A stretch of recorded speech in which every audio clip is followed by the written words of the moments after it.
Nouvelle semaine, nouveau rendez-vous avec votre programme du soir sur New World Info dans le décryptage de l'actualité de ce lundi. Nous allons évoquer l'Israël avec le début des consultations pour désigner le Premier ministre. Ce sera avec notre éditorialiste Mamadou Diouf. Bonsoir Mamadou Diouf. Bonsoir Samuel. Le président israélien Reuven Rivlin a invité le Premier ministre Benjamin Netanyahou et son principal rival Benny Gantz, qui ne sont pas parvenus à se départager lors des législatives du 17 septembre, à une rencontre ce lundi soir. C'est ce qu'a indiqué son bureau dans un communiqué. Le président a plaidé pour un gouvernement stable et d'union avec le parti Likoud, parti de droite de Netanyahou, et le mouvement Carole Lavan, bleu-blanc de Benny Gantz, a effectué lundi les consultations avec les partis élus au Parlement pour connaître leurs recommandations sur le choix de la personne qui sera chargée de former un futur gouvernement. Mamadou Diouf, quand on regarde dans le fond les résultats de cette élection, Benny Gantz arrive très légèrement en tête avec 2 députés de plus que Benjamin Netanyahou. Mais il est clair que le peuple n'a pas départagé ces 2 partis. Effectivement, avec 33 députés, Gantz arrive, comme j'allais dire, vainqueur des élections. Mais puisque Israël est un pays avec un régime parlementaire, il ne s'agit pas simplement de gagner les élections. L'idéal, c'est de pouvoir gagner les élections législatives, d'avoir la majorité au niveau de l'Assemblée. Ici, pour avoir la majorité, c'est 60 députés plus 1, puisqu'il y en a 120. À 33, même si on est premier, on est très loin de la majorité. Et c'est la même chose qui arrive à Netanyahou. Et aujourd'hui, le président de la République prend les devants parce que les élections précédentes avaient donné presque un résultat similaire. Chacun d'entre eux avait eu 35 députés.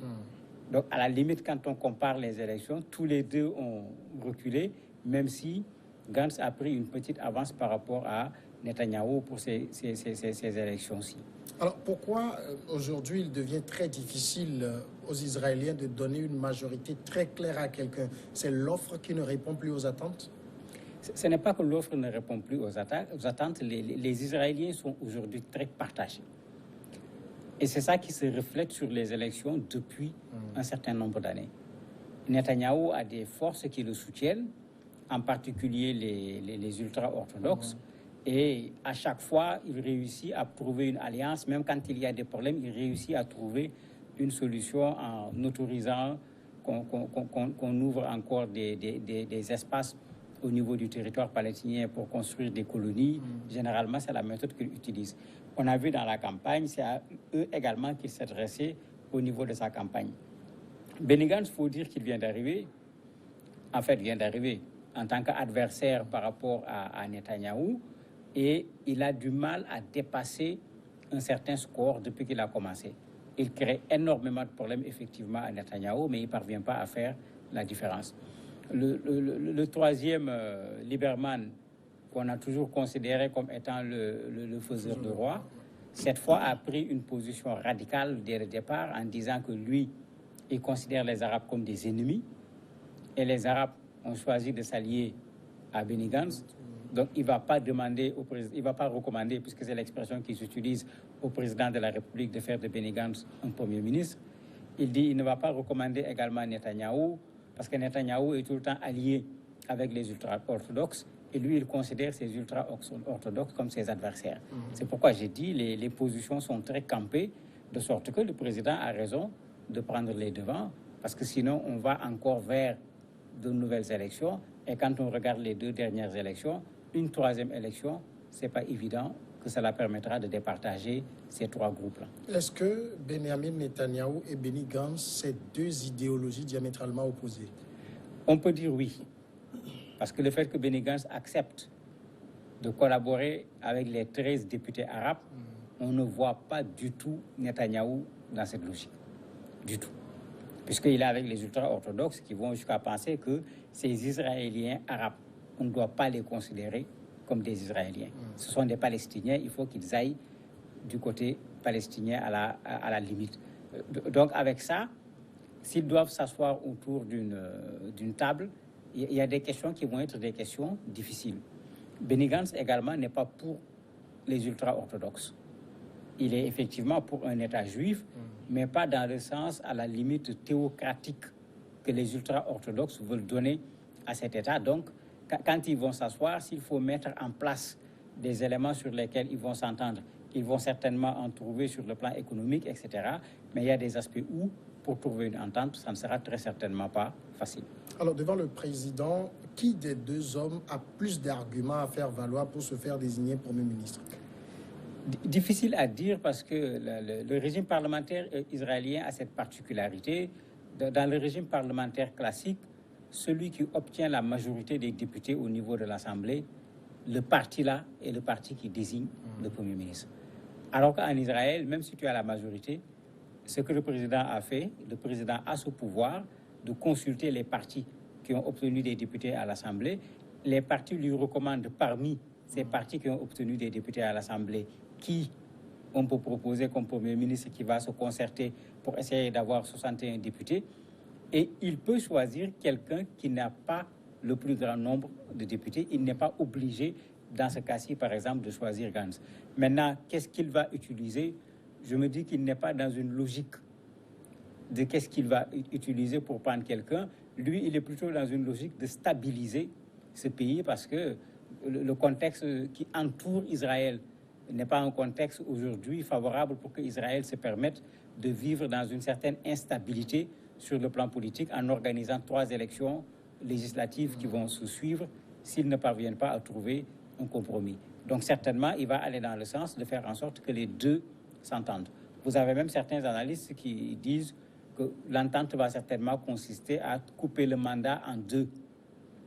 L'un va prendre pendant une partie du mandat, l'autre va prendre pendant l'autre moitié. Il y en a qui vont jusque-là pour dire comment il est difficile pour le président également de faire de l'un le Premier ministre parce que c'est l'enjeu actuellement qui va être celui qui va être délégué pour aller dire aux autres venez faire des propositions pour avoir les 61 députés. Et tout le monde sait que la situation actuellement est extrêmement difficile. Alors pour les deux hommes, il faut réussir à former une coalition et quand on regarde les ralliements de part et d'autre, le compte des 61 n'y est pas encore. Le compte n'y est pas. Parce que Gantz est soutenu par les 13 députés arabes dont je parlais et par la gauche israélienne. Quand on compte les députés, on est à 57. Donc on n'est pas encore à 61. Netanyahou est soutenu par les ultra-orthodoxes. Quand on fait le compte, on est à 55. Donc là également, on n'est toujours pas à 61. C'est vrai qu'il ne manque pas grand-chose.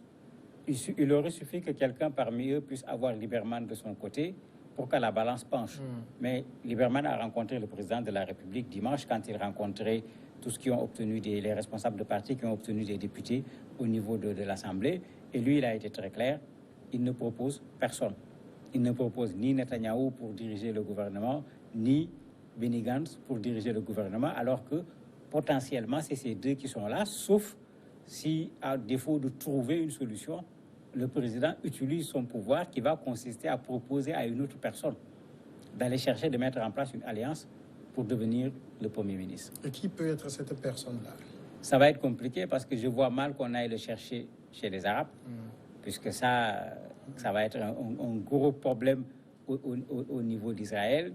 La position de Lieberman qui consiste à s'en prendre aussi bien aux ultra-orthodoxes qu'aux Arabes israéliens, à dénoncer Netanyahou, à dénoncer également Benny Gantz. Si lui, il veut former un gouvernement, il va s'allier avec qui pour avoir les 61 députés? Donc la situation est difficile et je crois que c'est ça que le président lui-même a compris. C'est pourquoi, après avoir reçu les gens les uns après les autres, il reçoit les deux qui, s'ils se mettent ensemble, peuvent lui permettre de trouver une solution et d'obtenir ce gouvernement stable dont il parle.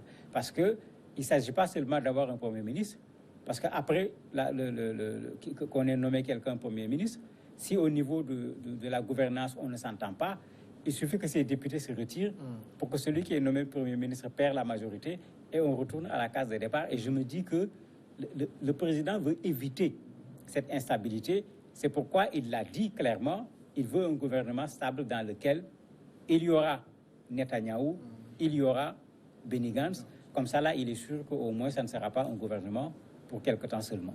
Que ce soit du côté de Benny Gantz ou de Netanyahou, ils ont tous les deux appelé un gouvernement d'union Dans leur esprit, c'est quoi un gouvernement d'union?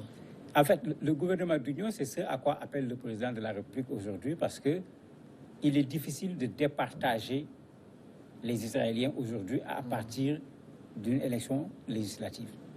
Donc la solution, c'est de dire aux gens, mais mettez-vous ensemble, 2 ou 3, pour qu'au moins on ait, c'est vrai, des partis différents, des programmes qui sont différents, mais quand on dit gouvernement d'union, on prend le temps de s'asseoir, on trouve une base commune à partir de laquelle on va pouvoir gouverner, et chacun garde sa particularité, mais il y aura un fondement qui explique le fait qu'on va gouverner ensemble. Et c'est ça que le président de la République cherche. Tous les deux sont d'accord parce que tous les deux également se rendent compte que difficilement un parmi eux sera capable de devenir Premier ministre. Donc ce n'est pas qu'ils y croient, mais ils se rendent compte eux également, après 2 élections, que l'un n'a pas réussi véritablement à battre l'autre au niveau des élections au point de pouvoir former un gouvernement. Ils ont eux aussi intérêt à voir s'il est possible de trouver un terrain d'entente pour que, puisque c'est les 2 premiers, c'est les 2 forces politiques les plus importantes, si ces 2 forces s'entendent, Israël gagne en termes de stabilité. Mais il est impossible que Gantz et Netanyahou soient ensemble. Pas impossible. C'est vrai qu'il y en a qui ne veulent pas entendre parler de cela, surtout que vous avez une partie des populations israéliennes qui veulent voir Netanyahou jugé. Alors que si Netanyahou devient Premier ministre, il risque de bénéficier encore de cette immunité qui le fait temporairement échapper à la justice, parce qu'en Israël, on n'échappe pas à la justice. La justice va pouvoir le rattraper. L'autre élément, Benny Gantz a son occasion, si je peux le dire ainsi. Est-ce qu'il va accepter de laisser Netanyahou être encore Premier ministre, alors que Netanyahou l'a déjà été pendant pratiquement plus d'une dizaine d'années? Ça, c'est une interrogation. Mamadou Diouf, merci d'avoir répondu à nos questions. C'est moi qui vous remercie. Et nous allons marquer la pause et après, on va recevoir l'invité de ce soir.